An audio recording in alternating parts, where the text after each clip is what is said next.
રાહુલ ગાંધી ગઈકાલે જૂનાગઢમાં હતા. જૂનાગઢમાં આવ્યા, કાર્યકર્તાઓ સાથે વાતચીત કરી.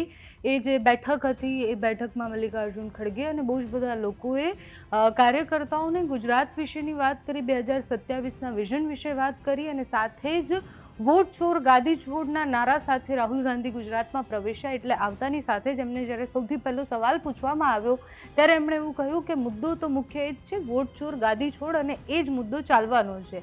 એમને મણિપુર વિશે પણ પૂછવામાં આવ્યું, કારણ કે પ્રધાનમંત્રી નરેન્દ્ર મોદી આજે મણિપુરની મુલાકાતે છે ત્યારે રાહુલ ગાંધીને કહેવામાં આવ્યું કે તમે અહીંયા આવ્યા છો ત્યારે પ્રધાનમંત્રી હવે મણિપુર જવાના છે. ત્યારે જવાબમાં એમણે એવું કહ્યું કે એમને જવું જ જોઈએ, આટલા સમયથી મણિપુરની આ પરિસ્થિતિ છે, હવે એ જઈ રહ્યા છે તો એ ખૂબ સારી વાત છે. એટલે પ્રધાનમંત્રી મણિપુર જાય છે એ વિષય પર વાત કરતાં પણ એમણે એ જ જવાબ આપ્યો કે વોટ ચોર ગાદી છોડ એ જ મુખ્ય મુદ્દો રહેવાનો છે. ભલે અત્યારે મુદ્દા ભટકાવવા માટે મણિપુર જતા હોય કે બીજી જગ્યાએ જતા હોય, મુખ્ય વાત એમની એ હતી. કાર્યકર્તાઓ સાથે વાતચીત કરતા રાહુલ ગાંધીએ શું કહ્યું, કારણ કે 7 મહિનામાં 5મી વાર ગુજરાતમાં આવ્યા છે અને સતત બૂસ્ટર ડોઝ કાર્યકર્તાઓને આપતા રહ્યા છે. ઘણી બધી વાર એ લંગડા ઘોડાથી લઈને લગ્નના ઘોડાની વાત કરી છે, રેસના ઘોડાની વાત કરી છે. બધા જ ઘોડા બધાને ખબર છે કોણ છે, પણ એને નીકાળવાથી લઈને શું કરવાનું છે એ કોંગ્રેસ નિર્ણય પર પહોંચતી નથી. રાહુલ ગાંધી જ્યારે જૂનાગઢમાં કાર્યકર્તાઓ સાથે, પ્રમુખો, તાલુકાના નેતાઓ અને બીજા બધા જ નેતાઓ સાથે જ્યારે વાત કરી રહ્યા હતા ત્યારે એમણે ખૂબ સ્પષ્ટ શબ્દોમાં એવું કહ્યું કે ભરોસો ન તોડતા.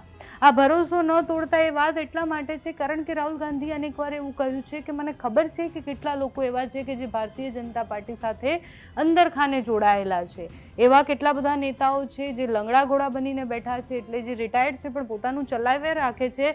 બીજી વાત એમણે કરી હતી કે મને ખબર છે રેસના ઘોડા કયા છે, લગ્નના ઘોડા કયા છે, આપણે બધાએ ઘોડા અલગ કરી અને એમને કામ પર લગાવવાના છે. હવે આ 5મી વાર આવ્યા પછી પણ શું રાહુલ ગાંધીએ ગુજરાતની કોંગ્રેસની પરિસ્થિતિ બદલી શકશે, કોંગ્રેસને ઊભું કરી શકશે? કારણ કે 27નું સપનું જો જોતા હોય અને એવું પણ કહેતા હોય કે ભરોસો રાખજો, તમે ભરોસો તોડવા ન દેતા, તો એ બહુ જ બધા પ્રશ્નાર્થ સાથે આવતું હોય છે.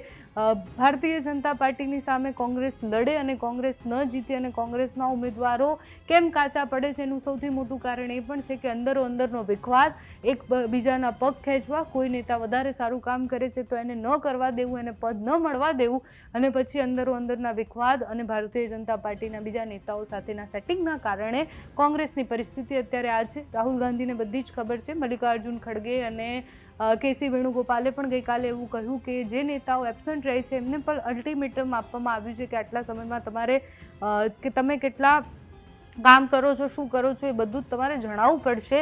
આવા અલ્ટિમેટમ તો બહુ જ બધી વાર આપ્યા છે, પણ કોંગ્રેસની પરિસ્થિતિ આ 5 વાર રાહુલ ગાંધીના આવ્યા પછી પણ કંઈ વધારે બદલાઈ નથી. એટલે આના પછી પણ કોંગ્રેસની પરિસ્થિતિ ગુજરાતમાં બદલાઈ છે કે કેમ એ બહુ મોટો પ્રશ્ન છે. પણ રાહુલ ગાંધી જ્યારે એવું આવીને કહી રહ્યા છે કે વિશ્વાસ ન તોડતા, તો એ ખૂબ મોટી વાત છે. કાર્યકર્તાઓ એમનો વિશ્વાસ ન તોડે, કાર્યકર્તાઓ એ સેટિંગો ન કરે, નેતાઓ સેટિંગ ન કરે અને કોંગ્રેસ માટે લડે, એ આશા રાહુલ ગાંધીને તો છે. વોટ ચોર ગાદી છોડના નારા સાથે ગુજરાતમાં આવ્યા હતા, પણ શું ગુજરાતમાં એ મુદ્દો કામ આવશે કે કેમ? કારણ કે બિહારમાં એ મુદ્દો કામ આવે, બીજા રાજ્યમાં એ મુદ્દો કામ આવી શકે, પણ ગુજરાતમાં એ મુદ્દો કામ આવશે કે કેમ એ સમય બતાવશે. તમારું આ વિષય પર શું માનવું છે અમને કમેન્ટ્સમાં જણાવજો. અત્યારે આ વિડીયોમાં બસ આટલું. જો તમે અમને યુટ્યુબ પર જોઈ રહ્યા હોય તો સબસ્ક્રાઈબ કરજો, ફેસબુક પર જોઈ રહ્યા હોય તો ફોલો કરજો, અમારા વિડીયોને લાઈક અને શેર કરજો.